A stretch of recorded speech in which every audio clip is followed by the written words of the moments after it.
Muy bien amigos, en este video vamos a hablar sobre el sistema nervioso en humanos. Sean todos ustedes bienvenidos. El sistema nervioso está formado por el cerebro, el cual se encuentra dentro del cráneo, la médula espinal, que es una masa larga y delgada que está dentro de la columna vertebral y empieza en la base del cerebro en una estructura que se llama la médula oblongada. Los órganos de los sentidos, la vista, el oído, el olfato, el gusto, el tacto, que nos permiten comunicarnos con el entorno. Y finalmente los nervios, que comunican, que son una serie de conexiones que comunican todos los órganos que ya mencionamos con el resto del cuerpo. Y bien, veamos ahora cómo el sistema nervioso recibe, procesa y almacena información. Como ejemplo típico, vamos a tomar la vista, que es uno de los receptores de información de nuestro cuerpo. Las imágenes son conducidas por un nervio que se encuentra en la parte posterior del ojo. Ese nervio es el nervio óptico. Finalmente, estas imágenes son procesadas y almacenadas en la corteza visual primaria, que queda en la parte posterior del cerebro, allá donde vemos de color fucsia. Esa región se llama el lóbulo occipital. Bien, pero para que puedan entender mucho mejor lo que les acabo de explicar, es importante saber lo que está pasando también a nivel microscópico en esas células fundamentales del tejido nervioso que se llaman las neuronas. Eso es lo que vamos a ver a continuación. Las neuronas son unas células que lucen un poco diferentes de las demás células de nuestro cuerpo. Presentan un núcleo que se ve allí de color rojo, y alrededor del núcleo presentan el cuerpo o soma de la neurona, desde donde se producen unas ramificaciones más cortas que llamamos las dendritas, unas ramificaciones en forma de árbol, y una ramificación mucho más larga que es el axón. Lo vemos ahí recubierto de otras células más pequeñas, las células de Schwann, unas células de color que vemos allí en la ilustración, unas células de color amarillo. Estas células lo que hacen es aislar este axón, porque por allí se transmiten conducciones eléctricas que van hacia otras neuronas. Los impulsos eléctricos salen desde el cuerpo o soma de la neurona, que es la zona de color azul que está rodeando el núcleo de color rojo. Desde allí salen los impulsos eléctricos por el axón o cilindro eje hacia otras neuronas, como ya los dije. Esa es la vía, nunca al contrario.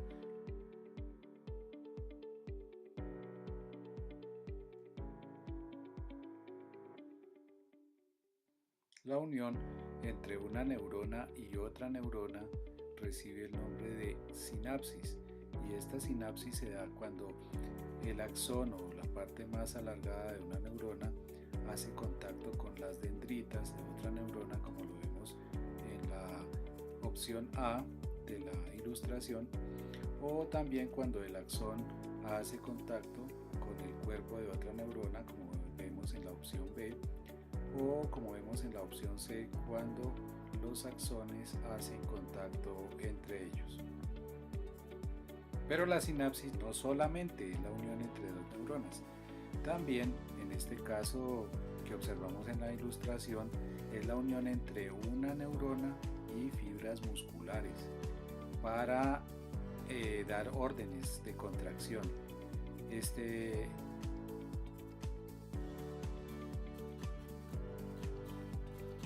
Responder a un estímulo. Como ejemplo, podrían ser axones de neuronas tocando fibras musculares de nuestros ojos para que nosotros podamos moverlos en una u otra dirección. Los nervios no son más que paqueticos de axones o cilindroejes que transmiten información en forma de impulsos eléctricos, como ya lo vimos anteriormente. Ellos forman también lo que se conoce como sustancia blanca. Los cuerpos de las neuronas que están al final de esos axones forman lo que se conoce como materia gris y está generalmente en la corteza del cerebro. En el cerebro también podemos observar materia gris y materia blanca. Bien, es importante entender que nosotros tenemos un solo sistema nervioso, no tenemos varios sistemas nerviosos. Cuando estudiamos este tema, a veces nos hablan del sistema nervioso central, del sistema nervioso periférico, del sistema nervioso autónomo, del sistema nervioso simpático, del sistema nervioso parasimpático. Entonces uno tiende a pensar que tenemos varios sistemas nerviosos y no es así. El sistema nervioso es un todo que actúa armónica y coordinadamente. De esto es de lo que vamos a hablar a continuación. De lo que voy a hablarles entonces es de una clasificación de los componentes del sistema nervioso por su función. El primer componente es el sistema nervioso central, que está formado por el encéfalo y la médula espinal. Este primer componente del sistema nervioso es el centro de control de nuestro cuerpo. Aquí en este sitio es donde llevamos a cabo la toma de decisiones de manera consciente y también cuando realizamos todas esas acciones que decimos que hacemos sin darnos cuenta, es decir, que son acciones que están en el subconsciente y que son muy importantes para mantener la supervivencia de nuestro cuerpo. Aquí se procesa la información y se originan respuestas. Se encuentra el asiento de funciones como el lenguaje, la creatividad, la expresión, las emociones, la alegría, la tristeza, el llanto y la personalidad. No puedo desaprovechar aquí la oportunidad para hablar del cerebro, que forma parte de este sistema. Es un órgano suave, arrugado, tiene aproximadamente unas 3 libras de peso y posee 100.000 millones de neuronas. Es el asiento de funciones tan importantes como la planificación, la lógica, controla otras funciones tan importantes como la digestión, la frecuencia cardíaca, la presión. Es en últimas donde se procesa y almacena la información. El segundo componente del sistema nervioso es el sistema nervioso periférico. O sea que si recapitulamos, hasta el momento tenemos el sistema nervioso clasificado en dos.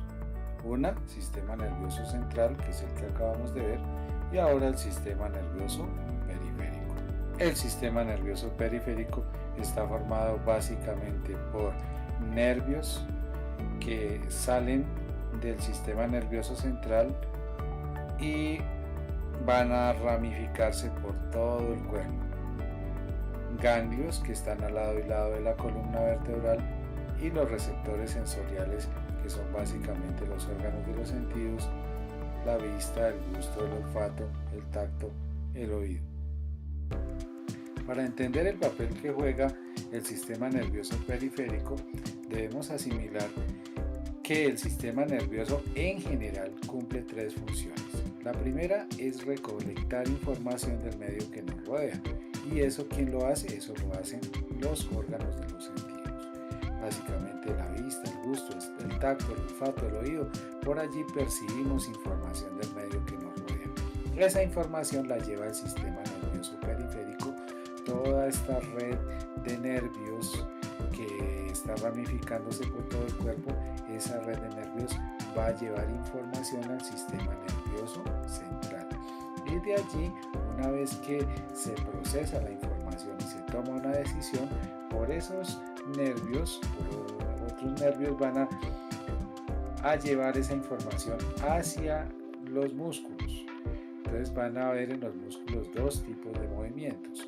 Los movimientos bien sea voluntarios, que permiten desplazarnos, por ejemplo, o movimientos involuntarios, como es el caso de la respiración, del movimiento del corazón, de los músculos que realizan nuestra digestión, por ejemplo. No sé si ya se habrá dado cuenta, pero el sistema nervioso periférico lo podemos clasificar en 2, el de los movimientos voluntarios y el de los movimientos involuntarios. Para los movimientos involuntarios tenemos el sistema nervioso autónomo, y para los movimientos voluntarios tenemos el sistema nervioso somático. El sistema nervioso autónomo, ese de los movimientos involuntarios, también lo podemos clasificar en dos a su vez. Está el sistema nervioso simpático y el parasimpático. Por ejemplo, si el sistema nervioso simpático traduce en órdenes que dilatan la pupila, el parasimpático la contrae. Si el simpático acelera los movimientos del corazón, por ejemplo, el parasimpático los retarda.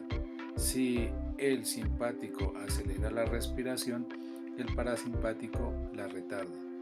Y así sucesivamente. Piensen en la chica que su novio no le llegó a la cita y le puso a funcionar el parasimpático. Pero si ve venir ese hombre allá a lo lejos, el que le acelera el corazón, entonces es que le está funcionando su sistema simpático. Recordemos que el sistema nervioso somático es el de los movimientos voluntarios.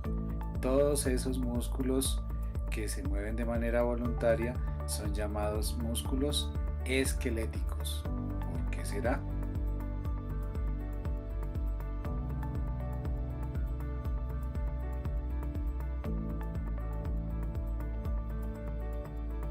A propósito, ¿cuándo vamos a activar el sistema nervioso somático?